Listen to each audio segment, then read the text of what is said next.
ప్రభునందు చేరి వచ్చిన దేవుని ప్రియులైన మీ అందరికీ క్రీస్తు పేర శుభములు పలుకుతూ, భూమి మీద మనిషి మరణం అది విషాదము అని, దుఃఖము అని, బాధ అని లోకం మాట్లాడుతుంది.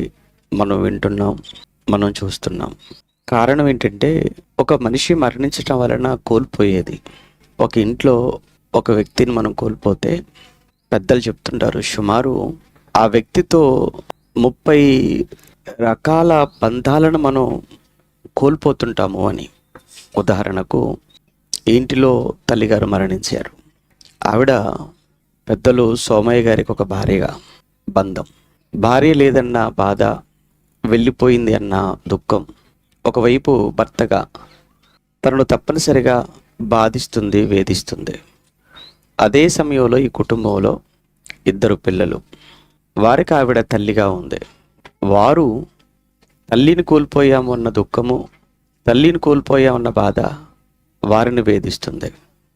అదే సమయంలో ఇప్పుడు సహోదరి మాట్లాడారు, మా అక్కనో, చెల్లినో, పిన్నినో, ఇలా ఒక అక్కగా, చెల్లిగా, తల్లిగా, ఒక భార్యగా, ఒక అత్తగా, ఇలా ఎన్నో రకాల పిలుపులు, ఎన్నో రకాల బంధాలు, ఎంతో మందితో పెనవేసుకున్నటువంటి ఆ బంధం ఒక్కసారిగా మరణం పేరుతో తెగిపోయేటప్పటికీ ఇన్ని బంధాలకు దూరం అయిపోయిందా? అది కేవలం ఇక్కడ ఈ తల్లి గురించే కాదు, కానీ ఏ వ్యక్తిని మనం పోగొట్టుకున్నా, ఆ వ్యక్తి పోగొట్టుకున్న లేదా ఆ వ్యక్తితో ఉన్నటువంటి బంధాలన్నీ తెగిపోతాయి.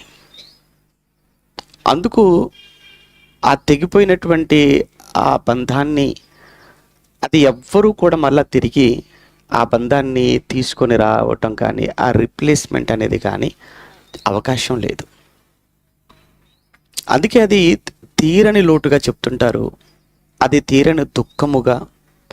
మనం ఎవరము ఎన్ని చెప్పినా, ఎంత ఓదార్చినా అది కేవలం కంటి తుడుపు చర్యగా ఉంటాయి తప్ప పూర్తి కన్నీటిని మాత్రం మనం ఎవరూ ఆపలేం. అది ఎక్కడో జరిగింది అన్నప్పుడు విని వదిలేస్తాం. అది మన ఇంట్లో జరిగినప్పుడు ఆ పెయిన్ అనేది ఏదైతే ఉంటుందో, ఆ నొప్పి, ఆ బాధ, అది మనం భరించగలమా అని ఒకసారి ప్రశ్నించుకుంటే అది చాలా కష్టంతో కూడుకుంది. కానీ ఇది వాస్తవమైనప్పటికీ కాస్త బైబిల్ గ్రంథంలోనికి వెళితే, బైబిల్ అనేది దేవుడిచ్చింది, బైబిల్ అనేది దేవుడు వ్రాయించింది.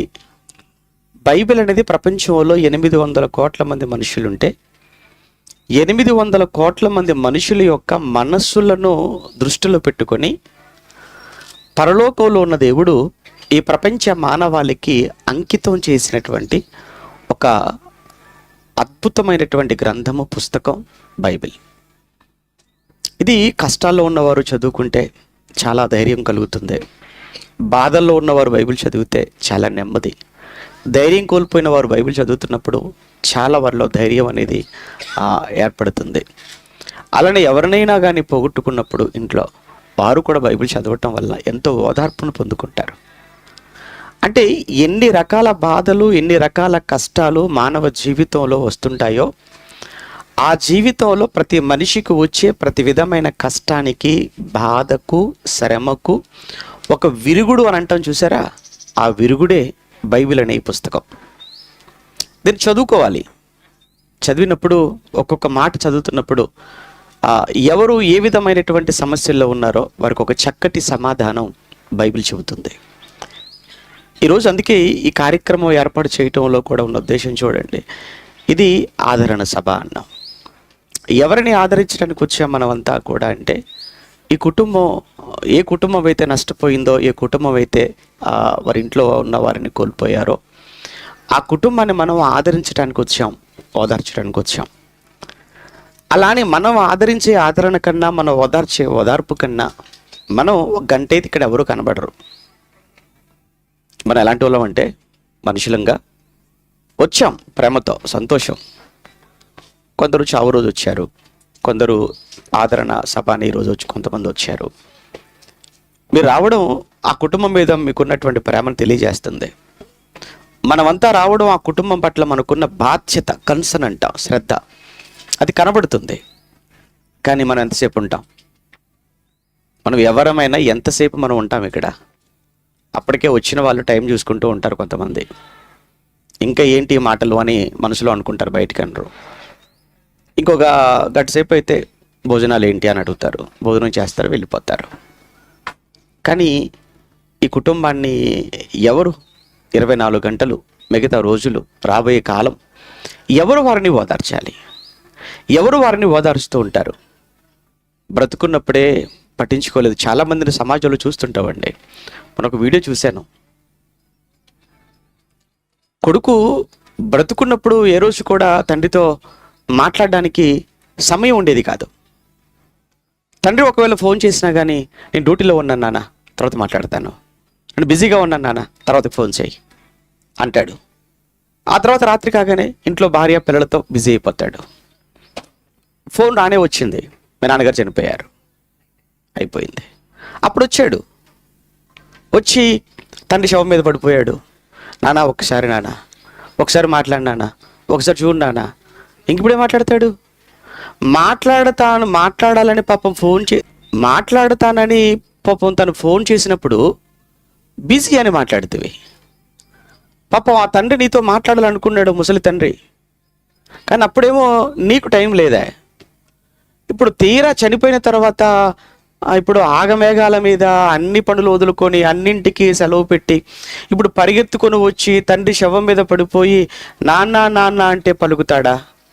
నాన్న ఒక్కసారి మాట్లాడంటే మాట్లాడతాడా? ఒక్కసారి చూడు అంటే చూస్తాడా? అంటే విలువ పోయిన తర్వాత కానీ తెలియరాలేదా ఆ మాట విలువ ఏంటో? ఈరోజు చాలామంది పోగొట్టుకున్నాక వెతుకుతుంటారు, పోగొట్టుకున్న తర్వాత బాధపడుతుంటారు. పోగొట్టుకున్న తర్వాత బాధపడటం వల్ల ఏంటి ప్రయోజనం? మరికొంతమంది ఉంటారు ప్రబుద్ధులు పిల్లలు ఈ రోజుల్లో. బ్రతుకున్నప్పుడు కనీసం తిన్నావా లేదా అని అడగరు తల్లిదండ్రులను. బ్రతుకున్నప్పుడు తిన్నావా, మందులు వేసుకున్నావా మాట్లాడరు. చనిపోయిన తర్వాత మాత్రం మొత్తం ఎగేసుకొని వచ్చేస్తారు. వచ్చేసి అంతే కూర్చొని దిన కార్యక్రమాలు మాత్రం అదిరిపోవాలంటారు, అంతే. భోజనాలు మాత్రం చాలా బ్రహ్మాండంగా పెట్టాలంటారు.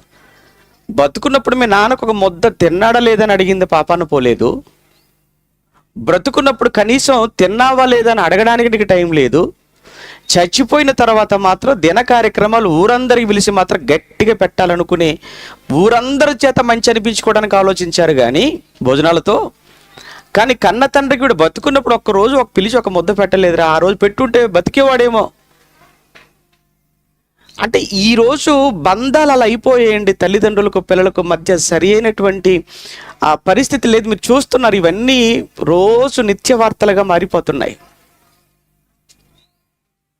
కానీ ఒకసారి బైబిల్ అనే ఈ గ్రంథంలోనికి వెళ్ళి చూస్తున్నప్పుడు ఏది మనిషి బ్రతుకుండగా మనిషి సంపాదించుకోవాల్సింది, లేదా మనిషి మరణం తర్వాత మనిషి చెప్పుకోవాల్సింది దేని గురించి అనే ఆ విషయాల గురించి ఒక ఆయన రాశాడు. అవి రాసిన ఆయన సామాన్యమైన వ్యక్తి కాదండి. ఒకప్పుడు ఇజ్రాయెల్ అనేటువంటి ఒక దేశం, ఇప్పటికీ మనం చూస్తున్నాం, ఇజ్రాయెల్ అనేటువంటి ఒక కంట్రీ ఉంది కదా. ప్రపంచంలో ఉన్న 200కు పైగా ఉన్న దేశాలలో ఇజ్రాయెల్ అనేది కూడా ఒక దేశం. చాలా శక్తివంతమైన దేశం. అది చూడటానికి చాలా చిన్నగా కనపడుతుందేమో. మహా అయితే ఒక హైదరాబాద్ అంతా కూడా ఉండదు ఆ దేశం. హైదరాబాద్ అంతా కూడా ఉండదు ఆ దేశం. కానీ ప్రపంచంలోనే చాలా శక్తివంతమైనటువంటి దేశంగా ఈరోజు ప్రపంచ పటంలో చూస్తుంటాం. చుట్టూ అన్నీ కూడా శత్రు దేశాలే. చుట్టూ ఆ దేశానికి అన్ని శత్రు దేశాలే. చుట్టూ శత్రు దేశాల మధ్య కూడా దుర్భేద్యమైన ఒక కోట నిర్మించుకొని ప్రపంచ దేశాలకి ఒక సవాలుగా నిలబడినటువంటి దేశం ఈరోజు ఏదైతే ఉందో ఇజ్రాయెల్ అనేది, ఆ దేశాన్ని, ఆ భూభాగాన్ని సుమారు 3000 సంవత్సరాల క్రితం, ఇప్పుడు చరిత్ర కాదు, 3000 సంవత్సరాల క్రితం, అంత చరిత్ర బైబిల్లో ఉందంటే 3000 కాదు, 4000 కాదు, 5000 కాదు, సృష్టి పుట్టుక చరిత్ర కూడా బైబిల్లో ఉంది. అది బైబిల్ యొక్క ప్రత్యేకత. ఆ 3000 సంవత్సరాల క్రితం ఆ ఇజ్రాయెల్ దేశాన్ని పరిపాలించినటువంటి రాజులలో ఒక ఆయన ఉన్నాడు, మహాజ్ఞాని. ఆయన పేరు సొలొమోన్, ద కింగ్ సొలొమోన్. మీలో చాలామంది 40 ఏళ్లకు పైగా ఉన్న వాళ్ళు ఎవరైనా ఉంటే, చదువుకున్న వాళ్ళు, చిన్నప్పుడు చదువుకునే పుస్తకాలలో ఉండి ఈ సొలొమోన్ అనేటువంటి రాజు గురించి కూడా పుస్తకంలో ఉండేది. మరి ఇవి చదువుకున్న వాళ్ళకి తెలుసు. 40 ఏళ్ళకి పైగా ఉన్న నా వయసు చెప్తున్నా, 40 ఏళ్ళకి పైగా ఉన్నటువంటి వాళ్ళు చదువుకున్నటువంటి ఇంగ్లీషు నాన్ డీటెయిల్ అయిన ఒక బుక్ ఉండేది టెక్స్ట్ బుక్తో పాటు. అందులో ద కింగ్ సాలమోన్ అని, ఆ సాలమోను గారి యొక్క పరిపాలన, ఆయన జ్ఞానము, ఆయన తెలివితేటలు, ఆయన దగ్గరకు వచ్చినటువంటి కఠినమైనటువంటి సమస్యలకు ఆయన ఇచ్చినటువంటి సులువైనటువంటి తీర్పులు, జడ్జిమెంట్స్ చాలా చక్కగా వ్రాసేవారు అప్పట్లో. ఆ కింగ్ సాలమన్ ఎవరైతే ఉన్నారో ఆయన ప్రపంచంలోనే అత్యంత, నాకు తెలిసి ఈ రోజు వరకు కూడా ఆయన్ని బీట్ చేసిన ధనవంతుడు లేడు. ఆయనను అధిగమించిన ధనవంతుడు ఈ రోజు కూడా లేడు ప్రపంచంలో. అంత గొప్ప ధనవంతుడు, అదే సమయంలో అంత గొప్ప జ్ఞాని కూడా. ఆయన ఏం చదివాడంటారా? అన్ని చదివేశాడు. ఆయన చదవందంటూ ఏమీ లేదు. ఒక మాటలో చెప్పాలంటే ఆయన డిగ్రీస్ ఏంటంటే, ఆయన డిగ్రీ చెప్పుకోవడానికి పుస్తకాలు సరిపోవు, అన్ని ఉంటాయి ఆయన పేరు పక్కన రాసుకునే డిగ్రీలు. ఆయనకి తెలియని సంగతి లేదు. ఆయన చివరి దినాలలో వ్రాసినటువంటి ఒక అద్భుతమైన మాట, ప్రసంగి గ్రంథం చదువుకున్నాం చూసారా? ప్రసంగి గ్రంథం 7వ అధ్యాయంలో మనిషి జీవితం గురించి మాట్లాడుతున్నాడు కనుక మనందరికి అవసరం. మనిషి జీవితం గురించి మాట్లాడుతూ ప్రసంగి గ్రంథం 7వ అధ్యాయము మొదటి వచనం నుంచి చదువుతున్నప్పుడు, ప్రసంగి గ్రంథం 7వ అధ్యాయం మొదటి వచనంలో, సుగంధ తైలము కంటే, సుగంధ తైలం అంటే తెలుసు కదండి, పర్ఫ్యూమ్స్ అంటాం కదా మనం, సెంట్ అంటాం కదా. ఆ రోజుల్లో 3000 సంవత్సరాల క్రితం, ఈ రోజు అంటే ఏముందండి, 10 రూపాయలు కూడా సెంటు దొరుకుతుంది మనకు. అలానే 10 రూపాయల సెంటు ఉందనుకోకండి, 10 లక్షల ఖరీదు చేసే సెంట్లు కూడా ఉంటాయి. నేను ఎక్కువ గల్ఫ్ దేశాలకు వెళ్తుంటాను, సుమారుగా 5 గల్ఫ్ దేశాలకు వెళ్ళాను. ఆ షాపింగ్కు అలా వెళ్తూ చూస్తున్నప్పుడు అక్కడ ఉన్నటువంటి ఆ పర్ఫ్యూమ్స్ సెంటు చూస్తుంటే అవి మనం కొనలేమన్నమాట. ఏంటి ఇంత ఖరీదు పెట్టి కొనేవాళ్ళు కూడా ఉంటారా అంటే సెంటుకు, అవును. ఎంతండి అని అంటే 10 లక్షలు. అంటే అంత ఖరీదైనటువంటి అత్తర్లు, అంత ఖరీదైన సెంట్లు వాడేవాళ్ళు ఉన్నారా అంటే ఎందుకు లేరు, ఉన్నారు. ఆ రోజుల్లో సెంట్ అంటే అందరూ వాడేది కాదండి. ఒకప్పుడు చూడండి, ఊర్లో కార్ అంటే ఎలా ఉండేదండి, కార్ ఎందుకు లేండి, నా చిన్నతనంలో ఊర్లో టీవీ ఉంటే చాలండి, అది కూడా బ్లాక్ అండ్ వైట్ టీవీ ఉంటే ఆడు ధనవంతుడు ఆ రోజుల్లో. మీకు తెలుసు కదండి, 40 చెప్తున్నాడు, మీకు తెలుసు, ఈ రోజు పెద్ద విషయం కాదు. ఒకప్పుడు ఊర్లో ఏమంటే పలానా వాళ్ళ ఇంట్లో టీవీ ఉందంటేనండి, వారంలో ఒక 2 కార్యక్రమాలు అండి, ఒక శుక్రవారం చిత్రాలహరి అని ఒకటి వచ్చేదండి, ఒక అర్ధగంట, ఒక 5 పాటలే వేస్తాడు అంతే. ఆదివారం పూట ఏదో డొక్కు సినిమా అండి, పాత సినిమా, అది ఏదైతే సినిమా అయితే చాలు అంతే. శుక్రవారం వచ్చిందని అంటే 5 పాటల కోసం అండి, వాళ్ళ ఇంటి ముందు సినిమా టికెట్ రిలీజ్ అయితే ఎలా అయితే లైన్లో నిలబడతారో వాళ్ళ ఊరంతా వచ్చి వాళ్ళ ఇంటి ముందు వాళ్ళు నిలబడేది. అంటే ఆ రోజుల్లో ఉన్న ఒకే ఒకటి ఊరిలో ఉందనంటే ఊర్లో అందరూ వాళ్ళ ఇంటి గురించే మాట్లాడుకుంటారు. ఆ రోజుల్లో టీవీ అంటే అంత గొప్ప, మరి బ్లాక్ అండ్ వైట్ టీవీ ఉంటే. ఇక కలర్ టీవీ అంటే ఇక వాళ్ళని మనం పట్టుకోలేమన్నమాట. ఇక అలాంటిది ఒక బైక్ వెళ్తుంటే కూడా పరిగెత్తుకొని చూసేవాళ్ళం. నా చిన్నతనంలో బైక్ వెళ్తుందనంటే పరిగెత్తుకొని చూసేవాళ్ళం. ఇక కార్ అన్నావా, అసలు దాదాపుగా చూడటానికి చాలా సంవత్సరాలు పట్టింది, ఎక్కడానికి మరికొన్ని సంవత్సరాలు పట్టింది.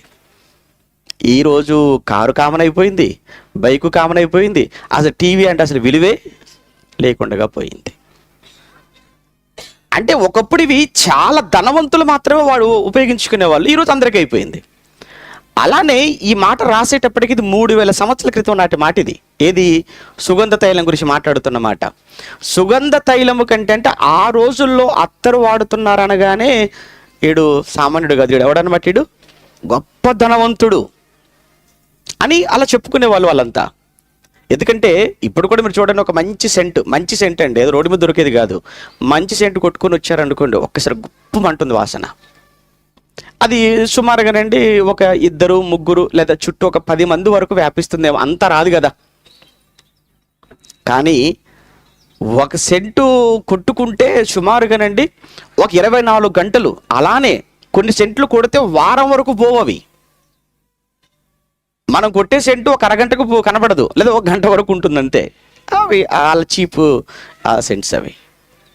అంటే సుగంధ తైలం అంటే ఆ రోజు సుగంధ తైలము కలిగి ఉండటము అని అంటే చాలా ధనవంతులు అనటానికి గుర్తు అన్నమాట అది. అయితే సుగంధ తైలము కలిగి ఉండటం కంటే సుగంధ తైలము కొట్టుకుంటే మహా అయితే ఒక 10 మంది వరకు, 100 మంది వరకు, 200 మంది వరకు ఆ వాసన అలా వ్యాపిస్తుందేమో. కానీ సుగంధ తైలము కంటే గొప్పది ఒకటి ఉంది. సుగంధ తైలము కంటే గొప్పది ఒకటి ఉందని చెప్తున్నాడు ఈ మహానుభావుడు. ఎవరైనా ధనవంతుడు, రాజు, గొప్ప జ్ఞాని.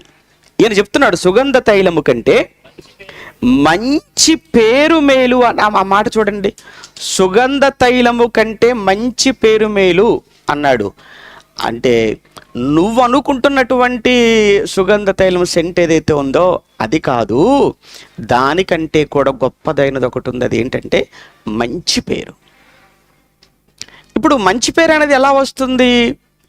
ఆ మంచి పేరుకు ధనానికి సంబంధం లేదు, మంచి పేరుకు డబ్బుకు సంబంధం లేదు, మంచి పేరుకు అధికారానికి సంబంధం లేదు అంటున్నాడు ఆయన. సుగంధ తైలము ధనవంతుల దగ్గర మాత్రం ఉంటుంది, కానీ మంచి పేరు అందరూ సంపాదించుకోవచ్చు. సుగంధ తైలము నువ్వు కొట్టిన చోట 10 మంది 100 మంది వరకే వెళ్తుంది ఆ వాసన, కానీ మంచి పేరు అనేది నీ పేరు వినబడిన ప్రతి చోట నీ గురించిన క్యారెక్టర్ అక్కడ వ్యాపిస్తుంది అన్నాడు. అంటే నువ్వు చనిపోయావు చూసావా, నువ్వు చనిపోయిన తర్వాత ఇక్కడి నుంచి వార్త హైదరాబాద్ వెళ్ళింది, ఏమంటే అమ్మగారు చనిపోయారు అనగానే అక్కడున్న వాళ్ళు ఏమంటారు, అయ్యో చాలా మంచిదండి. అది ఇక్కడ ఈవిడ చనిపోతే ఈవిడను కూర్చిన వార్త హైదరాబాద్కి వెళ్ళింది. హైదరాబాద్కి వెళ్ళిపోతే అక్కడున్న వాళ్ళు మాట్లాడుకునే మాట ఏంటంటే, అయ్యో ఒక మంచి స్త్రీ అండి, ఆవిడ మంచి వ్యక్తి అండి, మంచి తల్లండి, మంచి భార్య అండి, పోగొట్టుకున్నావండి. అంటే ఈ వాసన ఎక్కడి వరకు వెళ్ళింది? ఖమ్మం నుంచి ఎక్కడికి వెళ్ళింది? హైదరాబాద్కి వెళ్ళింది. ఇప్పుడు ఇదే వార్త విశాఖపట్నంలో ఉన్న వారికి తెలిసింది. అప్పుడు విశాఖపట్నంలో ఉన్నవారు కూడా ఏం మాట్లాడతారు?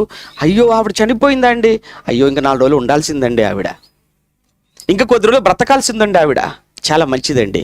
అంటే ఇక్కడ ఖమ్మంలో చనిపోతే ఈ వార్త ఎక్కడికి వెళ్ళిపోయింది? అక్కడికి విశాఖపట్నానికి వెళ్ళిపోతే అక్కడి నుంచి వచ్చే వాసన ఏంటంటే, చూసారా ఎంత మంచి పేరు సంపాదించుకుంటే తప్ప ఇది సాధ్యం కాదు. విదేశాలలో ఉన్న వాళ్ళు కూడా ఏమంటారు, అయ్యో చాలా మంచిదండి. ఇప్పుడు నువ్వు షెడ్డు కట్టుకొని వచ్చావు, నీ చుట్టూ ఉన్న వాళ్ళకే ఆ వాసన, కానీ నువ్వు బ్రతికిన బ్రతుకు వల్ల నీకు వచ్చిన పేరుంది చూసావా, ఈ పేరు నీ ఇంటి పక్క వాళ్ళకు, ఊరిలో ఉన్న వాళ్ళకు, రాష్ట్రం దాటి దేశాలు దాటి వెళ్ళిపోతుంది చూసావా. నువ్వు చనిపోయావన్న వార్త వినగానే అందరూ కూడా బాధపడుతున్నారు, అయ్యో అంటున్నారు, అయ్యో మంచిదండి అంటున్నారు. అని అంటే నీ పేరు వినబడిన ప్రతి చోట నీ గురించిన పరిమళం, నీ గురించిన పరిమళ వాసన, ఇది సంపాదించుకోవటం. ఈ రోజుల్లో మనుషులు డబ్బు సంపాదించుకోవాలని అనుకుంటున్నారు, బంగారం సంపాదించాలనుకుంటున్నారు. కానీ ఒక మాట చెప్తాను, అవి సంపాదించుకోవడం తప్పని బైబిల్ చెప్పలేదండి. సంపాదించుకోవాలి. ఎందుకు ధనం సంపాదించుకోవాలి, ఆస్తులు సంపాదించుకోవాలి అని అంటే బ్రతకడానికి సంపాదించుకోవాలి, అంతే కదండి. అవి లేకపోతే మనం బ్రతకలేం కదా, కనుక సంపాదించు. బ్రతకడానికి డబ్బు సంపాదించుకోవచ్చు, కానీ కొంతమంది సంపాదిస్తుంటారు సంపాదన కొరకే బ్రతుకుతుంటారు చూసారా, సంపాదించడానికే బ్రతుకుతుంటారు. నువ్వు బ్రతకడానికి డబ్బు కావాలి తప్ప నీ జీవితమే డబ్బు సంపాదనగా మారకూడదు. సరే, ఇది అర్థం చేసుకోవడం కొంచెం కష్టంగా ఉంటే మనందరికీ బాగా అర్థమయ్యే ఒక సామెత చెప్తాను. మరి బ్రతకడానికి తినాలిరా అంటారు, బ్రతకడానికి తినాలి. కానీ కొంతమంది ఉంటారు తినడానికే, ఏది మంచిది అంటారు? రెండోదా మొదటిదా? బ్రతకడానికి తినాలా, తినడానికే బ్రతకాలా? బ్రతకాల గనక తినాలి, బ్రతకాల గనక సంపాదించుకోవాలి, అంతేగాని సంపాదించడానికే బ్రతకూడదు. కొంతమంది చూడండి, సంపాదన అనుకుంటూ డ్యూటీలు ఓటీలు అనుకుంటూ భార్యను పట్టించుకోక, పిల్లల్ని పట్టించుకోక, ఆరోగ్యాన్ని పట్టించుకోక సంపాదిస్తారండి. బాగా సంపాదించి అన్నీ చూసుకుంటారు, తిందాం అనుకుంటారు, ఒంట్లో బాగోదు, హాస్పిటల్కి వెళ్తారు, రక్త పరీక్ష అంటారు, డాక్టర్ గారు కూర్చోబెడతారు. సారీ అండి, ఈ రోజు మీరు ఏమి తినకూడదండి. ఏమైందండి? మీకు షుగర్ వచ్చేసిందండి, మీ బీపీ పెరిగిపోయిందండి, మీ కిడ్నీలు బాగోలేవండి, మీరు తిండి చచ్చిపోతారండి. మరి సంపాదించారు కదండి ఇవన్నీ, చూసుకో అంతే. తినాలని ట్రై చేయకు, తింటాను అనుకో, పోతావు, నీ ఇష్టం. ఎందుకు? ఈ మనిషి సంపాదన కొరకే బ్రతికాడు, బ్రతకడానికి సంపాదించుకోలేదు, సంపాదన కొరకే బ్రతికాడు. అలాంటి వాళ్ళు లేరండి?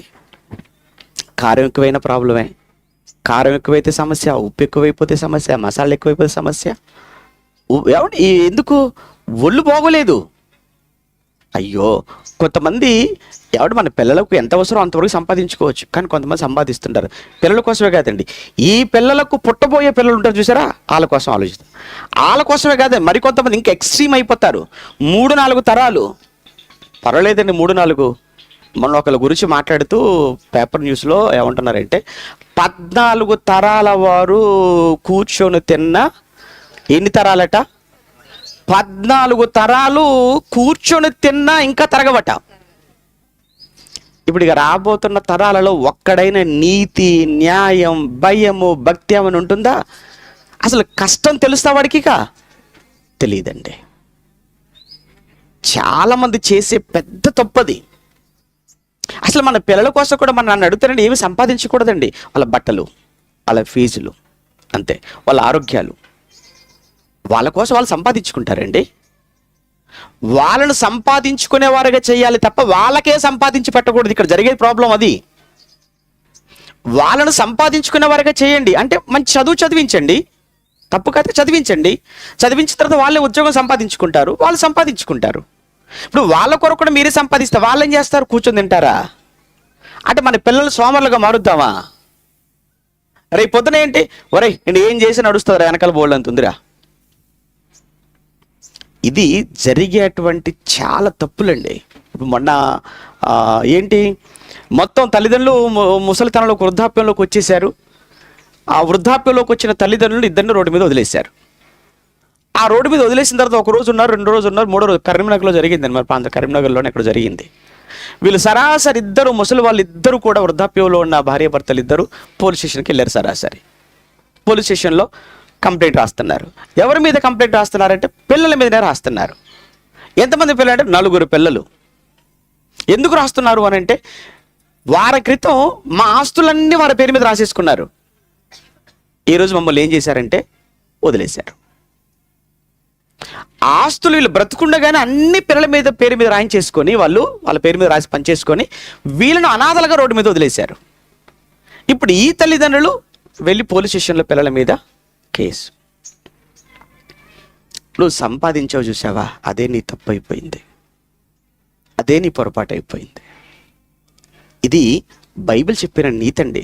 సంపాదించుకోవద్దంట, బ్రతకడానికి సంపాదించుకోండి. బ్రతకడానికి ఖచ్చితంగా మనం కష్టపడాలి, బ్రతకడానికి సంపాదించుకోవాలి. కానీ సంపాదన కొరకే బ్రతకడం అన్నది ఉంది చూసారా, ఇది చాలా తప్పు.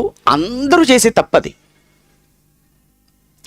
మన పిల్లలు ఈరోజు మన మీద తిరగబడుతున్నారండి. ఈరోజు వాళ్ళ వయసు చూస్తే చాలా చిన్నది. ఇంత చిన్న వయసులో ఒక తల్లి తండ్రి అనే గౌరవం లేకుండా ఎదురు తిరుగుతున్నారు, తిరగబడుతున్నారు అని అంటే ఎక్కడ జరిగింది? వాళ్ళు అడిగిన ప్రతిదీ క్షణాలలో ప్రేమతో తీసుకొచ్చి వాళ్ళ ముందు పెట్టేటప్పటికీ వాళ్ళకి అవి ఎలా వస్తున్నాయో ఏంటో వాళ్ళకి తెలియట్లేదు. దాని కొరకు ఒక తల్లిగా తండ్రిగా మనం వెనక పడుతున్న ప్రయాస ఏంటో వాళ్ళకి అర్థం కావట్లేదు. వాళ్ళకి చెమట పట్టకూడదు అని మనం పెంచుతున్న చూసావా, అదే తప్పు.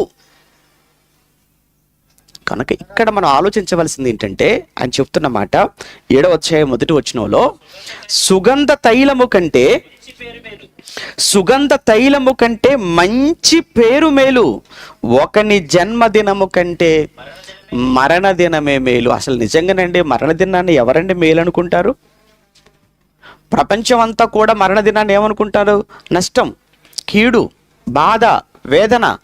కానీ ఇక్కడ బైబిల్లో చెప్పబడిన మాట చూస్తుంటే, ఒకని జన్మదినము కంటే మరణదినమే మేలు. సహజంగా జన్మదినం కదండి మేలు. పుట్టినప్పుడు కదండి సంతోషం. ఎవరైనా కానీ పుట్టినప్పుడు సంతోషం. ఈ మధ్యకాలంలో పుట్టినప్పుడు కూడా సంతోషం ఉండట్లేదులేండి, మగబిడ్డ పుడితే తప్ప. అవును కదా, మీకు తెలుసు. మగబిడ్డ పుడితేనే సంతోషం, ఆడబిడ్డ పుడితే సంతోషపడట్లేదు. పుట్టిన ఆడబిడ్డను చంపుతున్నారు, కన్నటువంటి తల్లిని చంపుతున్నారు. అసలు చావాల్సింది ఆడబిడ్డ కాదు, తల్లి కాదురా. నీకు నిజంగా చావు, నువ్వు చావాలి. అసలు అలా చంపేవారితో మాత్రం మాట్లాడుతున్నాను, అందరి కోసం కాదు. చాలా తప్పు కదండి. ఆడబిడ్డ పుడితే ఎందుకు? ఒకప్పుడండి ఆడబిడ్డ పుడితే మహాలక్ష్మి పుట్టింది అనుకునేవాళ్ళు. మగబిడ్డ అంటే వంశోద్ధారకుడు అని. అయినా ఆడబిడ్డైనా మగబిడ్డైనా దేవుడిచ్చే గర్భఫలం. అసలు ఏ బిడ్డ లేకుండగా ఏమంటారు వారిని? ఏమంటారంటే వాళ్ళను గొడ్రాలు. వాళ్ళ బాధలు చూడండి. హాస్పిటల్ చుట్టూ ఒకసారి ఖమ్మంలో ఏమన్నా కొన్ని ఉంటాయి చూసారా, ఏంటి అవి, సంతాన సాఫల్య కేంద్రాలను కొన్ని ఉంటాయి చూడండి హాస్పిటల్లో. ఎన్ని కేసులు రోజు, ఎన్ని కేసులు వస్తుంటాయి వాళ్ళ దగ్గరకు. ఈ మధ్యకాలం ఇది ఒక పెద్ద బిజినెస్ అయిపోయింది, ఇది ఒక పెద్ద వ్యాపారం అయిపోయింది. లక్షలు పోగొట్టుకుంటున్నారు. నీకు ఆ పరిస్థితి లేకుండానే దేవుడు ఆడబిడ్డ మగబిడ్డ నిన్ను ఒక తల్లిని చేశాడు, నిన్ను గొడ్రాలనే నిందను తీసేశాడు నీ మీద దేవుడు. అది లేకుండా సంతోషపడాలి కదా దానికి. లేదు ఆడబిడ్డొద్దు, ఎందుకొద్దు? నీకు భార్యగా ఆడబిడ్డ కావాలి, నీకు తల్లిగా ఆడబిడ్డ కావాలి, నీకు చెల్లిగా ఆడబిడ్డ కావాలి, కానీ నీ గడప ఆడబిడ్డ మాత్రం వద్దు. ఇదేం నీతండి, లోకం ఏంటండి ఎలా అయిపోయింది? ఇవి చెబితే బైబిల్ మతం అంటారండి. ఇవన్నీ బైబిల్లో ఉన్న విషయాలు, ఇవన్నీ చెప్తే బైబిల్ మతం అంటారు. ఈ బైబిల్ మతం కాదు, ఇవి బైబిల్లో సమాజానికి అవసరమైన ఎన్నో సంస్కరణలతో కూడుకున్న సంగతులు. జన్మదినం అన్నది ఏదైతే ఉందో అది మేలని మనం అనుకుంటున్నాం, కానీ దానికంటే అన్నాడు. మేలు కాదని అంటాం లేక దానికంటే, అపద చూడండి, ఒకని జన్మదినము కంటే అంటే జన్మదినము మంచిది కాదని చెప్పలేదులే, కానీ దానికంటే కూడా ఏది మేలు అన్నాడు? మరణదినమే మేలు అన్నాడు. మరణదినం మేలు ఏంటి? అక్కడ కొంచెం మనం క్వశ్చన్ మార్క్ వేసుకుందాం. మరణదినం ఎలా మేలు అవుతుంది, చనిపోవటం ఎలా మేలు అవుతుంది అని ఒక్కసారి అలా ప్రశ్నించుకొని ఇంకా కొంచెం మనం కిందికి వెళ్ళిపోదాం అలా చదువుతూ. నెక్స్ట్, విందు జరుగుచున్న ఇంటికి పోవుట కంటే ప్రలాపించుచున్న వారి ఇంటికి వెళ్ళుట మేలు అన్నాడు. ఇక్కడ విందు జరుగుచున్న ఇంటికి పోవుట కంటే అంటే పోవద్దు అని అన్నాడా, పోవుట కంటే అన్నాడా? ఆ బైబిల్ జాగ్రత్తగా చదువుకోవాలండి. చాలామంది ఇక్కడ మిస్అండర్స్టాండింగ్, తప్పుగా అపార్థం చేసుకుంటున్నారు. నేను ఒక ఆయన ఎంగేజ్మెంట్ కార్యక్రమానికి రాలేదండి. ఎందుకు రాలేదంటే చెప్తున్న మాట్లాడి తెలుసా, విందు జరుగుతున్న ఇంటికి పోవట కంటే అంటే అర్థం ఏంటి? ఇప్పుడు ఎంగేజ్మెంట్ జరుగుతుంది, వాళ్ళు చచ్చిపోతే వస్తాను తప్ప వాళ్ళు ఇప్పుడు ఎంగేజ్మెంట్కి అదే దాని అర్థం. ఓరి బుద్ధిహీనుడు, నీకు బైబిల్ ఏంటి ఇలా అర్థమైపోయింది అనుకున్నాను మనసులో. ఇదే ఆనందం అండి ఇది. పోవద్దు అన్నాడు విందు జరిగే ఇంటికి. అక్కడికి పోగొట్ట కంటే ఒక రెండు ఆప్షన్స్ వచ్చాయి అనుకోండి ఒకే సందర్భంలో, నువ్వు ఎంచుకునే సెలక్షన్ ఏదైతే ఉంటుందో అది ఇక్కడికి వెళ్ళురా అన్నాడు, అంతే. అంతే తప్ప పెళ్ళికి వెళ్ళొద్దు, పుట్టినరోజుకి వెళ్ళకూడదు, గృహప్రవేశాలకు వెళ్ళకూడదు, శుభకార్యాలకు వెళ్ళకూడదు అని దేవుడేం చెప్పలేదు. దేవుని మరి శాడిష్టం చేయకండి ఇలా మాట్లాడి. ఇలాంటి వారి వలనేనండి దేవుని వాక్యం అవమానించబడుతుంది. పోవుట కంటే అంటే దానికంటే ఇది మంచిది అని చెప్తున్నాడు. ఎక్కడికి? విందు జరుగుచున్న, ఏమన్నాడు వాళ్ళలో? విందు జరుగుచున్న ఇంటికి పోవుట కంటే ప్రలాపించుచున్న వారి ఇంటికి పోవుట మేలు. ఎవరికి మేలు? వెళ్ళిన వారికి మేలు అండి. వెళ్ళిన వారికి మేలు. ఎలా మేలో ఆలోచించాలి కదా. దేనికంటే సహజంగా అందరూ కూడా ఎక్కడికి వెళ్ళడానికి ఇష్టపడతారంటే విందు జరిగే ఫంక్షన్లకు వెళ్ళడానికి ఇష్టపడతారండి. ఎక్కువ మంది నిజంగా చెప్పండి, ఫంక్షన్లకు వెళ్ళడానికి ఎక్కువ మంది ఇష్టపడతారా, చావింటికి వెళ్ళడానికి ఇష్టపడతారా? చావింటికి కూడా వెళ్తారు. ఎంతమంది వెళ్తారంటే ఇంటికి ఒకళ్ళు వెళ్తారు చావింటికి, ఏమంటే చావు దగ్గరికి. అదే ఫంక్షన్కి అనుకోండి, కుటుంబ సపరివార సమేతంగా అందరూ కూడా రెడీ అయ్యి అందరూ కూడా చక్కగా కారేసుకొని దిగుతారండి, అంతే. మరి చావింటికి అయితే ఒక్కలే, ఇంటికి ఒక్కలే వెళ్ళాలి. విందింటికి మాత్రం అందరూ వెళ్ళాలి. ఎక్కడుంది చెప్పండి అలా? అసలు విందింటికి అందరూ వెళ్ళి చావింటికి ఒక్కలే, ఈ రూల్ ఎక్కడిది? దానికంటే ఇది మేలన్నాడంటే నన్ను అడిగితే అక్కడికి ఒకరు వెళ్ళండి, ఇక్కడికి అందరు వెళ్ళండి. కానీ మీరు చూడు, చనిపోయిన రోజు ఎవరైనా వస్తారంటే చనిపోయిన రోజు ఎవరు రారండి. ఎందుకు రారు? అక్కడ భోజనాలు ఉండవు. విందింట్లో ఏముంటాయి? భోజనాలు ఉంటాయి. చావింట్లో కూల్ డ్రింక్స్ ఇస్తారా? ఇవ్వరు. కానీ విందులో కూల్ డ్రింక్స్ ఇస్తారు. చావింట్లో ఎవరైనా ఐస్ క్రీమ్ ఇస్తారా? ఇవ్వరు. అక్కడైతే ఏమి ఇస్తారు? Ice cream. అంటే విందింట్లో ఐస్ క్రీమ్ ఉంటుంది, కూల్ డ్రింక్స్ ఉంటాయి, మంచి భోజనాలు ఉంటాయి, చాలా వెరైటీస్ ఉంటాయి. ఇంకొక అడ్వాంటేజ్ ఏంటంటే చక్కగా మనం అలంకరించుకొని మరీ వెళ్ళొచ్చు. ఏ రోజు ఎక్కడికి? విందు. మన అలంకరణ అందరికీ చూపించవచ్చు. అదే చావింటికైతే అలంకరించుకుంటారండి. అలా చావుకింటికి వెళ్ళేటప్పుడు చూడండి, పాత చీరలు ఏమున్నాయి తీయండి అంటారు, అంతే. ఆ పాత చీరలు కట్టుకొని చిరిగిపోయిన జుట్టు వేసుకొని ఎందుకు? మంచిగా వెళ్ళాం అనుకోండి, చూసారా చావింటికి ఎలా రావాలి అంటే చావింటికి వెళ్ళడానికి ఒక పద్ధతి, విందింటికి వెళ్ళిపోవడం ఇంకొక పద్ధతి. కానీ బైబిల్ దేవుడు చెప్తున్న మాట ఏంటంటే అక్కడికి వెళ్ళడం కంటే కూడా ఎక్కడికి వెళ్ళడం మంచిది అన్నాడు? ప్రలాపించుచున్న వారి ఇంటికి వెళ్ళుట మేలు అన్నాడండి. ఏంటి ఆ మేలు? ఏం జరుగుతుంది ఆ రోజు? ఆ ఒక్క విషయం చెప్తాలేండి, ఎందుకంటే ఆకలి అవుతుందేమో. ఆ ఒక్క విషయం చెప్తాను. ఏంటో నేను చెప్పడం కంటే దేవుడు ఏమంటున్నాడు, ఇంకా కొంచెం కిందికి వెళ్ళవాలని చదువుకుంటే. ఎందుకు అంటే 3వ వచనంలో ఏలయనగా మరణము అందరికీ వచ్చును గనుక బ్రతుకువారు దానిని మనసున పెట్టరు. ఇక్కడ ఇంకొక మంచి విషయం ఉందండి. ఏంటంటే మరణం అందరికీ వచ్చును అన్నప్పుడనే మనకు అసలు భయం ఉండదండి. అప్పుడప్పుడు చూడండి, ఏమండి మీరు ఆ లైన్లో ఉన్నారు కదా, మొత్తానికి ఆ లైన్లో ఉన్న ఇండ్లన్నీ తీసేస్తున్నారంటే మనకేం భయం ఉండదండి. ఎందుకంటే అందరిది పోతుంది, మనది పోతుంది. పెద్ద మనం ఎందుకు దానికి భయపడాలి? లేదండి మీ ఒక్కరి ఇల్లు తీసేస్తారట అన్నారు అనుకోండి, ఇక భయం పట్టుకుంటుంది, మామూలుగా పట్టుకోదు. అప్పుడు దాన్ని ఎలా ఆపాలి తిరుగుతుంటాం, ప్రయత్నం చేస్తుంటాం, ఎమ్మెల్యే అంటాం, ఎంపీ అంటాం, అటంటాం ఇటంటాం. ఎందుకు? మనది ఒక్కళ్ళే కాబట్టి. అందరిది పోయింది అనుకోండి, పోలే అందరిది పోతుంది కనుక మనది పోతుంది, మనం ఎందుకు అంత హడావుడి చేయాలి? అందరికీ మరణం వచ్చును అన్నప్పుడు మనకు భయం లేదు. ఒరేయ్ నీకే ఉందిరా అన్నాడు అనుకో, ఆ భయం చూడడం ఎలా ఉంటుందో. ఇప్పుడు నీకే ఉందన్న సంగతి నీకు ఎలా తెలియాలి? నీకు ఉందన్న సంగతి నీకు ఎలా తెలియాలి? వెళ్ళి ఎక్కడికి? ప్రలాపించుచున్న వారి ఇంటికి వెళ్ళు ఒక్కసారి. అందుకే మీరు ఎప్పుడైనా చనిపోయిన ఇంటికి వెళ్ళడానికి ఎట్టి పరిస్థితుల్లో అవకాశం ఉంటే మానుకోకండి, వెళ్ళండి. వెళితే ఏమర్థమవుతుంది అంటారు? అక్కడికి వెళ్ళిపోతే చాలా అర్థమవుతాయి. విషయం ఏంటంటే పాపం నేను అనుకుంటాను ఏంటంటే, అమ్మ బ్రతుకున్నప్పుడు నోరు తెరిచి ఎంతమందికి వాక్యం చెప్పిందో లేదో నాకు తెలియదు, కానీ ఆమె చనిపోయి శవంగా ఉండి చాలామందికి వాక్యం చెప్పింది. బ్రతుకుండగా ఎంతమందితో నోరు తెరిచి మాట్లాడిందో నాకు తెలియదు, కానీ చనిపోయి శవంగా ఉండి వచ్చిన ప్రతి ఒక్కరిని ప్రతి ఒక్కరితో మాట్లాడింది. ఎలానో చెప్పమంటారా? ఏమండి, శవాన్ని చూసినప్పుడు సహజంగా శవం ఉన్న ఇంటికి వచ్చినప్పుడు ఎవ్వరు కూడా మాట్లాడొద్దు, సైలెన్స్గా ఉండండి, సెల్ ఫోన్లు సైలెన్స్లో పెట్టుకోండి, ఫ్లైట్ మోడ్లో పెట్టుకోండి అని అసలు ఎవరో చెప్పంగా మీరు విన్నారండి? చావింట్లో అంటే ఆటోమేటిక్గా సెల్ సైలెన్స్లోకి వెళ్ళిపోతుంది, ఆటోమేటిక్గా నోరు కూడా సైలెంట్లోకి వెళ్ళిపోతుంది. ఏమండి, ఎంత వినయమో ఎంత విధేయతనో, చక్కగా కూర్చుంటారు. అక్కడ నవ్వుకోవడం మీరు చూస్తారండి, శవం దగ్గర నవ్వుకోవటం. అదేంటి? ఎందుకు నవ్వట్లేదు?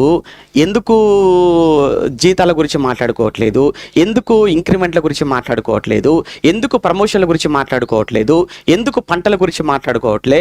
ఎందుకు ఉద్యోగాల గురించి మాట్లాడుకోవట్లేదు? ఎందుకు ఫ్లాట్ల గురించి మాట్లాడట్లేదు? ఎందుకు ఇంటి గురించి మాట్లాడట్లేదు? ఎందుకు డబ్బు గురించి మాట్లాడలేదు అక్కడ? ఇప్పుడు ఇక్కడ కాక మిగతా ఎక్కడికి వెళ్ళినా మాట్లాడుకుంటాం. ముఖ్యంగా చూడండి, ఫంక్షన్లో అయితే కలిసారనుకోండి, వేసుకున్న బట్టల గురించి మాట్లాడుకుంటారు. ఆ మధ్య ఫ్లాట్ ఏదో కొన్నారా అని అడుగుతారు. అక్కడ చావు దగ్గర అడగండి ఆ మాట. అక్కడ అడిగిన మాట ఇక్కడ ఎందుకు అడగట్లేదు? ఆ మధ్య బాగా తిరిగారు కదా, ఏమైంది అని అడగమంటే చూద్దాం. చావు దగ్గరికి వచ్చినప్పుడు అస్సలు మాట్లాడరు. ఇప్పుడు వీళ్ళందరినీ సైలెంట్ చేసింది ఎవరో? అక్కడ కూర్చున్నది, అక్కడ పడుకున్నది చూసారా? అంటే ఆవిడ నోరు తెరిచి ఏమీ చెప్పట్లేదు, శవంగానే ఉంది. కానీ వచ్చిన వాళ్ళందరి ఆలోచనలను కంట్రోల్ చేస్తుంది, వచ్చిన వాళ్ళందరి హృదయాలలో మార్పు. అందుకే చెప్తున్నాడు, విందు జరుగుతున్న ఇంటికి వెళ్ళటం కంటే ఒక్కసారి ప్రలాపించుచున్న. నిజంగా అక్కడికి వెళ్ళిన తర్వాత శవాన్ని చూస్తూ వచ్చిన వాళ్ళ ఏడుస్తున్నప్పుడు చూస్తుంటే నిజంగా చెప్పండి, ఎవరికైనా ఏమర్థం అవుతుందండి? జీవితం అంటే ఏదో రంగులు అనుకున్నాను, జీవితం అంటే ఏదో అనుకున్నాను, ఇదే నా జీవితం? జీవితం అంటే ఏవో ఊహించేసుకున్నా నేను, ఆఖరికి ఇదేనా మరి జీవితం కూడా? పలానా బట్టలే అన్నాను, పలానా సబ్బే అన్నాను, పలానా షాంపూని అన్నాను, పలానా భోజనమే అన్నాను, పలానా పౌడరే అన్నాను, పలానా క్రీమే అన్నాను, కానీ చచ్చిపోయి శవంగా మారిపోతే ఏంటి పరిస్థితి? ఇంతేనా? ఏమీ లేదా? అంటే అక్కడ ఎవ్వరికి బోధ చేయట్లేదు, కానీ శవం వచ్చిన వాళ్ళందరినీ ఆలోచింపచేస్తుంది. అంటే ప్రతి ఒక్కరు కూడా అంటే ఎందుకు జన్మదినము కంటే మరణదినమే మేలు అనేటువంటి మాట అన్నాడు? ఎందుకు విందు జరుగుతున్న ఇంటికి వెళ్ళుట కంటే ప్రలాపించుచున్న వారి ఇంటికి వెళ్ళటమే మేలు అని ఎందుకు అంటున్నాడు అని అంటే, చనిపోయిన ఇంట్లో నీకు ఒక మంచి బోధ కలుగుతుంది. అక్కడ చనిపోయిన ఇంట్లో నీతి కలుగుతుంది. మొన్న ఒకరు ఫోన్ చేశారండి. ఫోన్ చేసి మాట్లాడుతూ చనిపోయిన పోగొట్టుకున్నటువంటి ఒక తమ్ముడు, అన్నయ్య నాన్న చనిపోయాడు, బ్రతుకున్నప్పుడు ఎప్పుడు నోరు తెరిచి మాట్లాడినా ఆయన ఫ్లాట్ అనేవాడు, లేదంటేనేమో భూమి అనేవాడు, ఇల్లు అనేవాడు, ఆస్తులు అనేవాడు, బంగారం అనేవాడు. కానీ చనిపోయాడు, శవంగా మారాడు, వెళ్ళిపోయాడు. ఏమని ఆ భూములు ఏంటి, ఆ ఫ్లాట్లు ఏంటి, ఆ బంగారం ఏంటి, ఆ స్థలాలు ఏంటి, ఆ లక్షలు ఏంటి, ఏమైపోయాయి అన్న అవన్నీ? బ్రతుకుంటూ నోరు తెరిస్తే వాటి గురించి మాట్లాడిన మనిషి నాన్న ఈరోజు నిశ్శబ్దంగా పెట్టెలోకి వెళ్ళి ఆ నుంచి మట్టిలోకి వెళ్ళిపోయాడు. ఇదే నా జీవితం, ఇంతే నా బ్రతుకంటే. దీనికోసమైనా బ్రతుకున్నప్పుడు దేవుడు ఏంటి, జీవితం ఏంటి, మన చుట్టూ ఉన్న వారితో మనం ఎలా ఉండాలి, ఎలా కలిసిమెలిసి ఉండాలి, ఎలా వివాదాలు లేకుండా ఉండాలి, ఎలా సమాధానంతో ఉండాలి, ఎలా కక్షలు లేకుండా ఉండాలి, ఎలా ప్రేమతో ఉండాలి, ఎందుకు ఆలోచించలేకపోతున్నారు మనుషులు? కానీ నాన్న మరణం వచ్చిన వాళ్ళందరికీ ఒక పాఠం, ముఖ్యంగా మాకు కూడా ఒక పాఠం నేర్పిందన్న. అంటే బ్రతుకున్నప్పటికంటే నాన్న చనిపోయి వీళ్ళకి ఒక పాఠం నేర్పాడట. చనిపోయిన తర్వాత ఎలా నేర్పాడు? శవంగా ఉండేలా నేర్పాడు. ఆయన బ్రతుకున్నప్పుడు మాట్లాడాడు. ఈరోజు పరిస్థితి చూస్తే ఇలా అయిపోయింది. ఇదే నా జీవితం అనిపించింది చివరికి వచ్చేసరికి. అందుకే ప్రలాపించుచున్న విందు జరుగుచున్న ఇంటికి వెళ్ళుట కంటే ప్రలాపించుచున్న వారి ఇంటికి వెళ్ళుట మేలు. ఇంకా మాట్లాడుతూ తర్వాత మాటలో ఇంకొక మంచి మాట అంటాడు తర్వాతలో, ఏలయనగా మరణము అందరికీ వచ్చును గనుక బ్రతుకువారు దేనిని ఆ మరణాన్ని మనసున పెడతారు, మనసున పెట్టుదురు. ఖచ్చితంగా ఆలోచిస్తాడండి. ఏమండి, ఖచ్చితంగా ఆలోచిస్తాడు. లేదా చెప్పండి, చావు దగ్గరికి వెళ్ళిన వ్యక్తి ఏమంటే తన మరణం రేపు పొద్దున ఏంటి పెట్టెలో పెట్టారు, ఈరోజు మనం పెట్టి స్నానం చేయించాం, ఒకరోజు నీకు చేయిస్తారు, ఒకరోజు మన పొజిషన్ అది, ఒకరోజు ఆ తెల్లటి బట్టలు కప్పారా, రేపు మనకు కప్పుతారు. ఇప్పుడు పెట్టెలో పెట్టారా, రేపు పొద్దున మనం అందులోకి వెళ్ళాలి. ఇప్పుడు భుజానికి ఎత్తుకున్నారా, రేపు మనల్ని ఎత్తుకుంటారు. రేపు పొద్దున అక్కడ తీసుకెళ్లారా, వాళ్ళను మనల్ని తీసుకెళ్తారు. లోపల పెట్టారా, రేపు మన పరిస్థితి అదే. ఈ విషయం ఆ శవాన్ని చూస్తున్న ప్రతి ఒక్కరికి అర్థమవుతుంది. ఎవ్వరూ అక్కడ చెప్పాల్సిన రేపు నీకు ఇదేరా అని చెప్పాల్సిన పని లేదు, తెలిసిపోతుంది. అందుకే బ్రతుకు వారందరూ ఏమన్నాడు, బ్రతుకున్న వారందరూ దానిని మనసున పెట్టుదురు. 3వ వచనంలో నవ్వుట కంటే దుఃఖపడుట మేలు. ఇది ఏంటంటే విచిత్రంగా ఉంది, అసలు కంప్లీట్గా చాలా ఎగనిస్ట్గా కనబడుతున్నాయి. నవ్వుట కంటే ఏమన్నాడు, దుఃఖపడుట మేలు అన్నాడు. సహజంగా నవ్వు ఒకప్పుడు 4 విధాలు చేటనేవాళ్ళు, ఇప్పుడు అది కాదు సామెత. నవ్వు 4 విధాల మేలు ఇప్పుడు సామెత. చూడండి, నవ్వటం ఏమన్నాడు, ఇప్పుడు నవ్వడం అనేది ఒక మంచిది ఆరోగ్యానికి. మన కష్టాలు రాలేదా, మన కన్నీళ్ళు రాలేదా, మనకు అవమానాలు రాలేదా, మరి మనం ఎందుకు ఇంత ధైర్యంతో నిలబడుతున్నాం?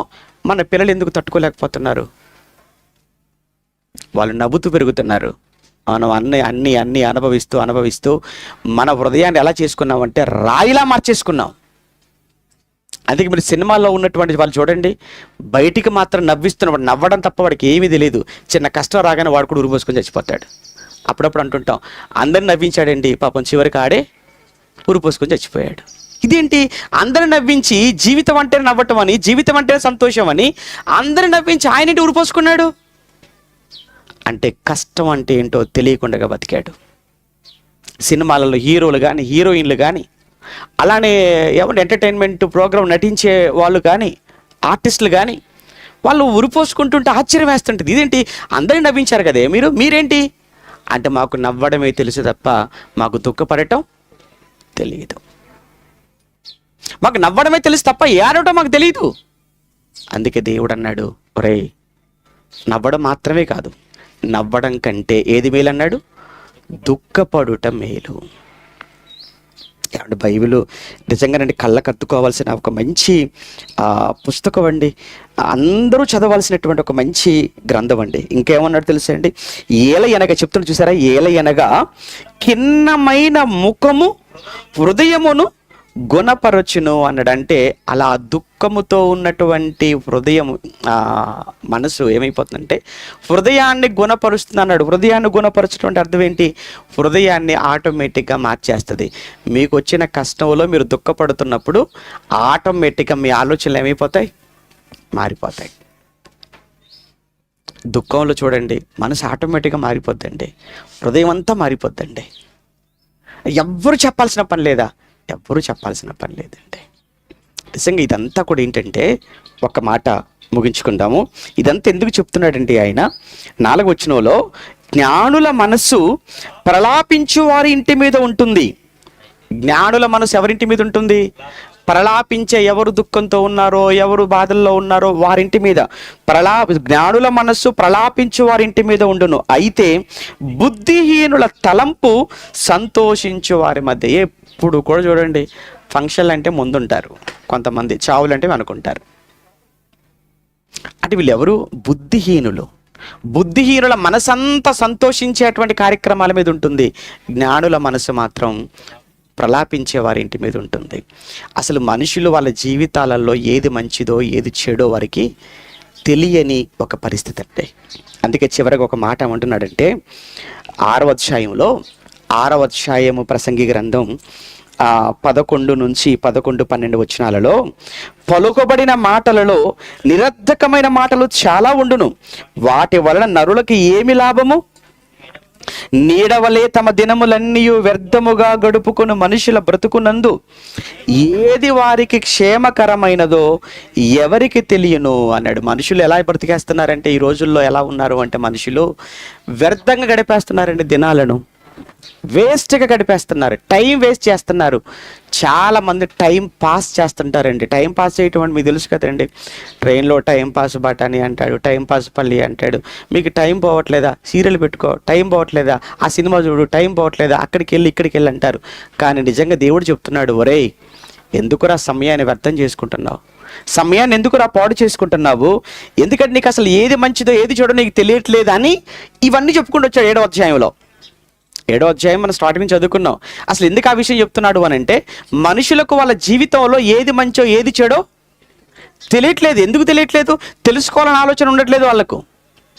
ఎంతసేపు లేచామా, వండుకున్నామా, తిన్నామా, పనికి వెళ్ళామా, సంపాదించుకున్నామా, ఇంటికి వచ్చామా, మళ్ళీ తిన్నామా, పడుకున్నామా, తెల్లవారిపోతుందా లేదా?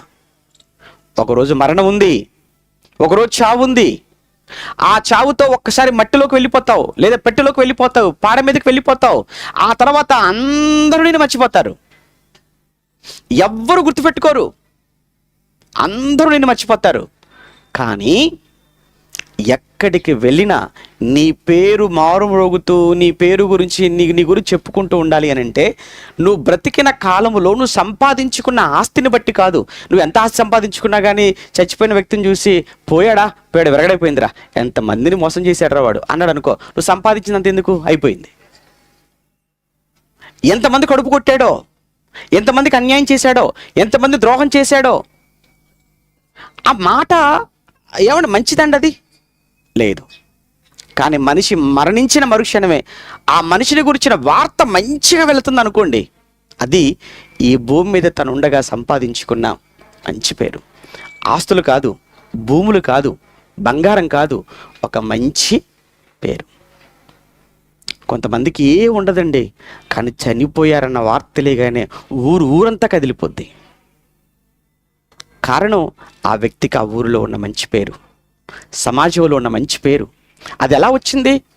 అతని మాటను బట్టి వచ్చింది, అతని చూపును బట్టి వచ్చింది, అతని పనిని బట్టి వచ్చింది, అతని నడతను బట్టి వచ్చింది. ఇక ఎంతకన్నా ఏం కావాలి చెప్పండి? ఒక మంచి పేరు అంటే అదే చెప్తున్నాడు. ఏది వారికి అసలు క్షేమకరమైందో ఎవరికి తెలియను. వారు పోయిన తర్వాత ఏమి సంభవించునో వారితో ఎవరు చెప్పగలరు అన్నాడు. ఇక్కడ రెండో విషయం, వారు పోయిన తర్వాత అన్నాడు. వారు పోయిన తర్వాత అంటే అర్థం ఏంటి? ఎక్కడికి? ఏమంటే ప్రతి మనిషి జీవితం 2 భాగాలు. ఒకటి ఏంటంటే మరణానికి ముందు జీవితం, 2 మరణం తర్వాత జీవితం. ప్రతి మనిషి జీవితాన్ని రెండు భాగాలుగా చేసుకోవాలి. చావుకు ముందున్న జీవితం ఒకటి, చావు తర్వాత ఉన్న జీవితం. అందరూ చావుకు ముందున్న జీవితం గురించి ఆలోచిస్తారు, కానీ చావు తర్వాత కూడా ఒక జీవితం ఉందన్న సంగతి మాత్రం ఎవ్వరూ ఆలోచించారు. నిజంగా చెప్పండి, ఎంతమంది తెలిసిన చావు తర్వాత జీవితం? చావు తర్వాత కూడా ఒక జీవితం ఉందంటే ఈ జీవితంలో చాలా బాగుండేవాళ్ళు. ఎలా ఉంటారు అని అంటే మంచి పేరు సంపాదించుకోవడానికి ఆలోచించేవాళ్ళు. అలా మంచి పేరు కోసం ఆలోచించక సంపాదన కోసం ఆలోచిస్తున్నారంటే చావు తర్వాత జీవితం గురించి వీళ్ళకి సరి అయిన ఆలోచన లేదు.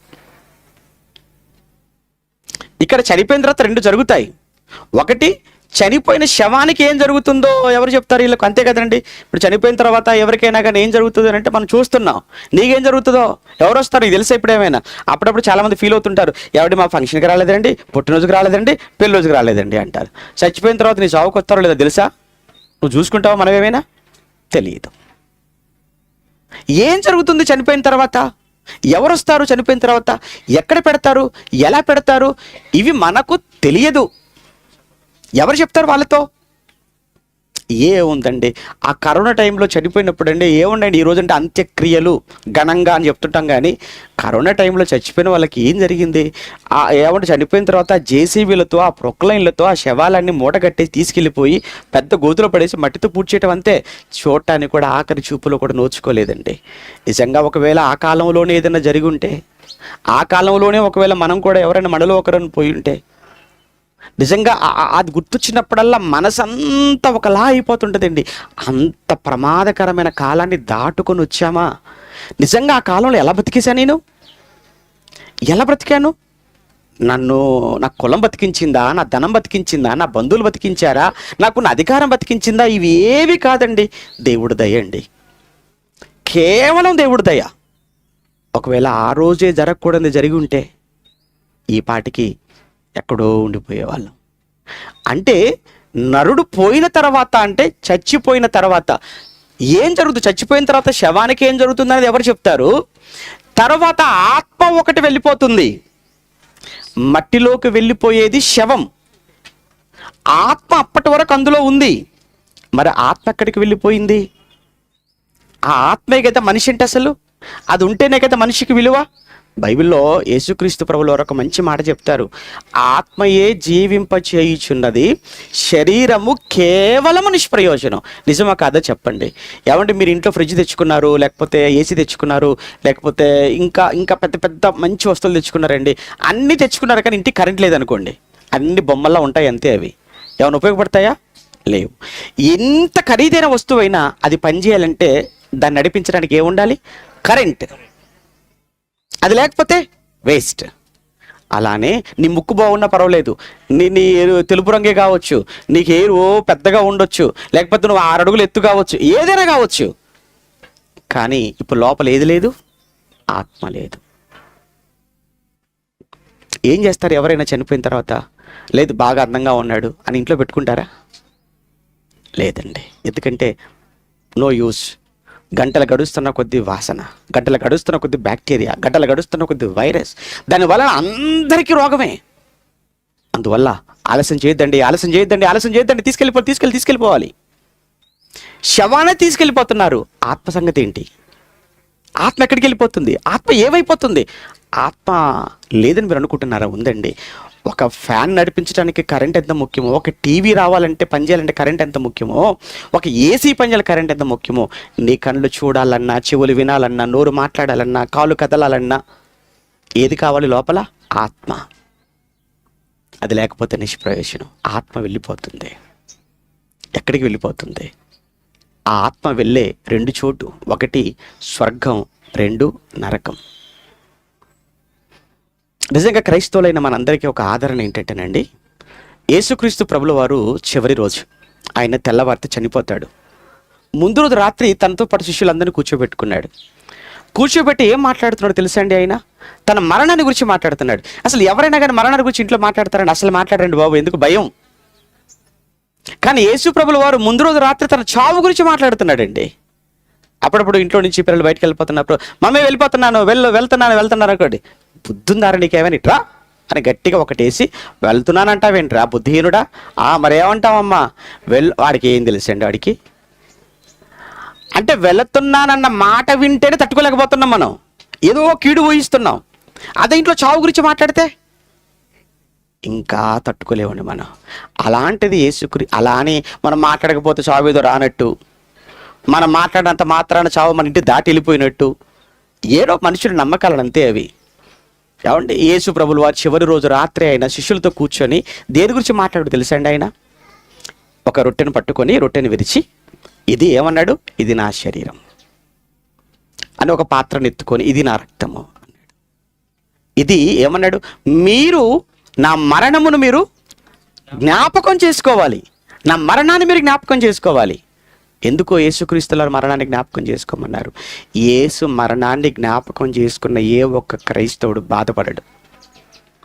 యేసు మరణాన్ని జ్ఞాపకం చేసుకున్న ఏ ఒక్క క్రైస్తవుడు దుఃఖపడడు. యేసు మరణాన్ని జ్ఞాపకం చేసుకున్న ఏ ఒక్క క్రైస్తవుడు కంట్లో నీళ్లు రావు. కారణం ఏంటంటే మరణం మనిషికి ముగింపు కాదు అన్నది యేసు మరణంలో చూశాం కనుక. ఎందుకు ఆయన మరణాన్ని జ్ఞాపకం చేసుకోమన్నాడు అని అంటే, ఈరోజు నేను మరణిస్తాను, సమాధి చేయబడతాను, మళ్ళీ తిరిగి 3వ దినాన్న మరణాన్ని నేను జయిస్తాను, మరణాన్ని గెలుస్తాను. ఇంకొక మాట అన్నాడు, నేను ఎలా మరణాన్ని జయించానో నా యందు విశ్వాసం ఉంచిన వాడికి కూడా ఏముండదు? మరణం ఉండదు. నన్ను నమ్మిన వాడికి కూడా చావు లేదు. పునరుత్థానమును జీవమును నేనే. నా యందు విశ్వాసం ఉంచిన వాడు చనిపోయినను మరల తిరిగి బ్రతుకుతాడు. ఎలా బ్రతుకుతామయ్యా అంటే, నన్ను మీరు చూస్తున్నారు కదా, నేను ఈరోజు నన్ను చంపేస్తారు కదా, ఈరోజు నన్ను సమాధి చేస్తారు కదా, 3వ దినాన నేను తిరిగి లేస్తాను కదా. నన్ను చూశారు కదా, నేనే మీకు ఉదాహరణ. నన్ను మీరు చూసిన తర్వాత ఇక మీకు ఏం రావాలి? ధైర్యం. నిజంగానండి, ఏంటి ఒకని జన్మదినము కంటే మరణ దినము మేలు అనే మాట చదువుతున్నప్పుడు నిజంగా యేసుక్రీస్తుల వారు తిరిగి లేచాడు గనకనే, ఆయన మరణించాడు గనకనే, ఆయన మరణించి తిరిగి లేచాడు గనకనే ఈరోజు మనకు మరణం భయం పోయింది. ఆయన ఒకవేళ తిరిగి లేవలేదు, అందరికీ భయమే. ఎందుకంటే ఇక చావే ముగింపు, మరణమే ముగింపు, తర్వాత ఇంకేమీ లేదు. కానీ ఆయన యేసు లేచి చూపించాడు, లేచి అందరికీ కనబడ్డాడు, అందరూ చూస్తుండగా లేచి పరలోకానికి వెళ్ళిపోయాడు. ఆయన ఒక మాట అన్నాడు, నా యందు నన్ను నమ్మినవాడు, నా యందు విశ్వాసం ఉంచినవాడు, నేను మరలా వస్తాను ఈ ప్రపంచానికి, ఈ లోకానికి నేను మరలా వస్తాను. నా యందు విశ్వాసం ఉంచిన వారిని నేను నాతో పాటు మరలా తిరిగి తీసుకున్నాను. అప్పుడు మనం అనొచ్చు, ప్రభు అమ్మ చనిపోయారు కదా, మా అమ్మగారు చనిపోయారు కదా, మా ఆవిడ చనిపోయింది కదా, అక్కడ ఉంది కదా అంటే, నా యందుండి చనిపోయింది కనుక ఆవిడకు మరణం అని ఎవరు చెప్పారు? ఆవిడ ఆత్మ పరదేశంలో ఉంది, ఆవిడ దేహం శవంగా మట్టిలో ఉంది. ఆవిడ చేరిపోయింది చేరవలసిన చోటికి, పరదేశకు. నేను వచ్చినప్పుడు పరదేశంలో ఉన్న వాళ్ళందరూ వస్తారు, మరలా వాళ్ళంతా అక్షయమైన క్షయము కాని దేహాలను మరలా ధరించుకుంటారు. మీరు నా యందు విశ్వాసం ఉంచితే, మీరు నన్ను నమ్మితే చనిపోయినను మళ్ళా తిరిగి బ్రతుకుతారు. ఆ బ్రతుకు కావాలి. అందుకే ఒకని జన్మదినం యేసుప్రభు జన్మించాడండి. జన్మించటంలో కంటే కూడా ఈ ప్రపంచానికి ధైర్యం ఎప్పుడు వచ్చిందో తెలుసా? పుట్టినప్పుడు రాలే ధైర్యం మనకు. పుట్టినప్పుడు కాదు, ఆయన మరణించిన రోజు మనకు ధైర్యం వచ్చేసింది, ఒక అభయం వచ్చేసిందే, చావు ముగింపు కాదు. అందుకే పౌలైన భక్తుడు అంటాడు, నా మట్టుకు బ్రతుకుట క్రీస్తే, నాకు చావైనా లాభం. ఎందరో చావును చాలా తృణప్రాయంగా ఇచ్చేశారండి, వాళ్ళ ప్రాణాలు తృణప్రాయంగా ఇచ్చేశారు ప్రభు కోసం. ఎందుకంటే చావు ముగింపు కాదు, చావు తర్వాత మరొక జీవితం ఉంది. ఆ జీవితాన్ని ఇవ్వగలిగిన వాడు యేసు ప్రభు. అందుకు ఆ మాట చెప్తున్నాడు, ఒకని జన్మదినము కంటే మరణదినము మేలు. యేసు ప్రభు మరణదినం ప్రపంచమంతా జ్ఞాపకం చేసుకుంటున్నారు, ప్రపంచం అందరికీ తెలుసు. ఈరోజు మనము కూడా మన మరణదినము మేలుగా ఉండాలి అని అంటే, మనం భూమి మీద మంచి పేరు సంపాదించుకోవాలి. ఎవరు మంచి పేరు సంపాదించుకుంటారో వారి మరణం వారికి ఏమవుతుంది? మేలు. యేసుప్రభు మంచివాడు కదండి. ఆయనలో ఎవరైనా చూపించగలరా అండి లోపాన్ని? ఆయనలో ఎవరైనా కానీ ఆయనలో వేలెత్తి చూపించగలరా?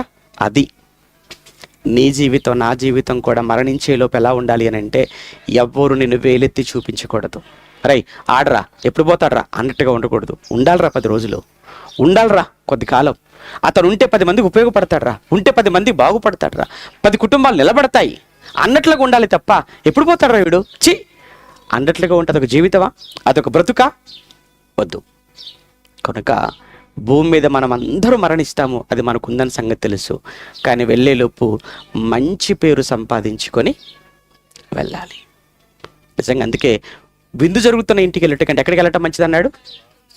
అక్కడికి వెళ్ళిపోతేనండి అసలు వాక్యమే అవసరం లేదు. ఇప్పుడు కూడా మీరు ఎంత బుద్ధిగా కూర్చుని ఎందుకు విన్నారంటే ఇది చావు కూడిక కాబట్టి. అదే ఇంకో కూడిక అనుకోండి, మిమ్మల్ని కంట్రోల్ చేయడం మా వల్ల కూడా ఎప్పటికీ 10 మంది లేచి భోజనాలు అనేవాళ్ళు. ఎందుకని లేదు? ఇది ఆదరణ కూడిక కనుక, ఈ కుటుంబాన్ని మనం ఆదరించడానికి వచ్చాం కనుక. అంటే కళ్ళ ముందు ఫ్లెక్సీలో కనపడుతున్న తల్లి లేకున్నా ఆవిడని చూసి మీరు అంత భయపడి కూర్చున్నారు చూసారా? అంటే ఆవిడ చనిపోయి వెళ్ళిపోయి కూడా మనల్ని ఏం చేస్తుంది? ఇక్కడ మిమ్మల్ని అందరినీ కూర్చోబెట్టింది ఆవిడే, కంట్రోల్ చేస్తుంది చూసారా? చనిపోయిన తర్వాత కూడా మీ అందరినీ కూర్చోబెట్టి వాక్యం వినిపిస్తుందని అంటే అందుకే అన్నాడు, ఎక్కడికి వెళ్ళడం కంటే, విందు జరుగుతున్న ఇంటికి వెళ్ళడం కంటే ప్రలాపించుచున్న వారి ఇంటికి వెళ్ళుట మేలు. ప్రార్థన చేసుకుందాం. ప్రేమగల తండ్రి, పరిశుద్ధుడా, ఇప్పటి వరకు మీ శ్రేష్టమైన మీ జ్ఞానాన్ని మీ పిల్లలకు విషదపరిచాను. ఏది ఏమైనా నాయన, మీ పిల్లలు ఈ కుటుంబం విషయంలో ముఖ్యంగా నాయన సోమయ్య గారు వారికి ఉన్న భక్తి గొప్పది. వారిని బట్టి తండ్రి మిమ్మల్ని వేడుకుంటున్నాం. పిల్లలు కూడా సత్యంలో ఉన్నవారు, వాక్యంలో ఉన్నవారు, ఇంకా ఎదగాలి, మీకోసం గొప్పగా బ్రతకాలని ఆశపడుతున్నాం. ఆ లోటు మేమెవరూ తీర్చలేము, కానీ తల్లైనా తండ్రి అయినా ఏదైనా మీరేనాయనా ఈ కుటుంబానికి అండగా ఉంటూ తోడుగా ఉంటూ కుటుంబ అవసరాలు తీరుస్తూ ఈ కుటుంబానికి ఒక పెద్ద దిక్కుగా తండ్రిగా మీరు ఉండమని మిమ్మల్ని ప్రాధేయపడుతున్నాం. వచ్చిన బంధువులందరినీ బట్టి నాయన మీ కృతజ్ఞతలు. వారికి మీరు ఇచ్చిన మంచి మనసు తండ్రి, అందుకే ఇప్పటివరకు ఓపికగా కూర్చొని మీ మాటలు విన్నా వారి రక్త సంబంధికులు బంధువులందరి కోసం పేరు పేరున ప్రార్థిస్తూ వారిని వారి కుటుంబాలను చల్లగా కాపాడండి. మంచి ఆయుష్ ఆరోగ్యాన్ని ప్రసాదించండి. క్రీస్తునామని ప్రార్థన అడుగుతున్నాము తండ్రి, ఆమేన్. మన తండ్రి అయిన దేవుని ప్రేమ, కుమారుడైన యేసుక్రీస్తుల వారి కృప, పరిశుద్ధాత్మని యొక్క అన్యోన్య సహవాసం ఇప్పుడు ఎల్లప్పుడూ సదాకాలం మనందరికీ, మరి ముఖ్యంగా ఈ కుటుంబానికి నీ తోడైని నడిపించునుగాక. ఆమేన్. అందరికీ వందనాలండి.